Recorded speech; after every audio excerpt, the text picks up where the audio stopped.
The MD5 file type isn't a program, it's a checksum. It ensures that the file you downloaded isn't corrupted or hacked. You run a check against it to verify file integrity. I'm Evan Brooks, Certified Support Engineer. I'll show you how to verify. Consider this the ace up my sleeve. There is a powerful technical workaround that I reserve for the toughest MD5 cases. We'll cover the easier fixes first. Any validation software will identify the MD5 file under the general encrypted file grouping. The data is compressed following the MD5 Checksum File protocol. The MD5 file is a standard checksum file used to verify the integrity of a larger file. It functions as a plain text file containing a 32-character hexadecimal code generated by the MD5 hashing algorithm. The algorithm was developed by Ronald Rivest. The file's integrity is critical.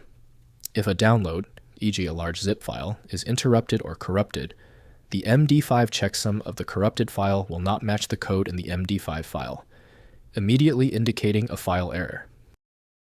The fundamental software link for MD5 files is built around Terracopy by CodeSector. Windows cannot fully extract this archive type, requiring dedicated extraction software. Windows shows only basic metadata, leaving full access to decryption-capable tools. Your first move is to test all possible decoders. Right-click your MD5 file and choose Open With. Use Terracopy if it is installed. If it's missing, select another program. Testing is the quickest diagnostic method. When your MD5 file does not open, it is usually a small issue. When the file is still closed, you're facing one of three standard issues. Let's run through this easy-to-read list of causes and checks. First, recognize the file type. Understand that an MD5 file is a checksum verification file containing a unique hash and is not meant to be opened to view content. Next, use Checksum Utility.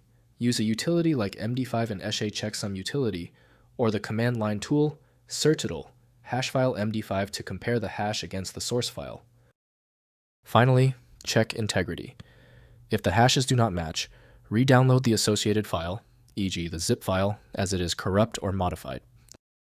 If the resource-limited software failed, the MD5 file requires the final decryption tool. It's not guaranteed, but it works for many files. The reason I use FileMagick is simple. It can read content from corrupted archives that standard programs reject outright. It's the guaranteed way to view your MD5 file. Find it at filemagick.com. Hope that solution accelerated your workflow. Give the video a thumbs up if it helped, and subscribe for ongoing technical solutions.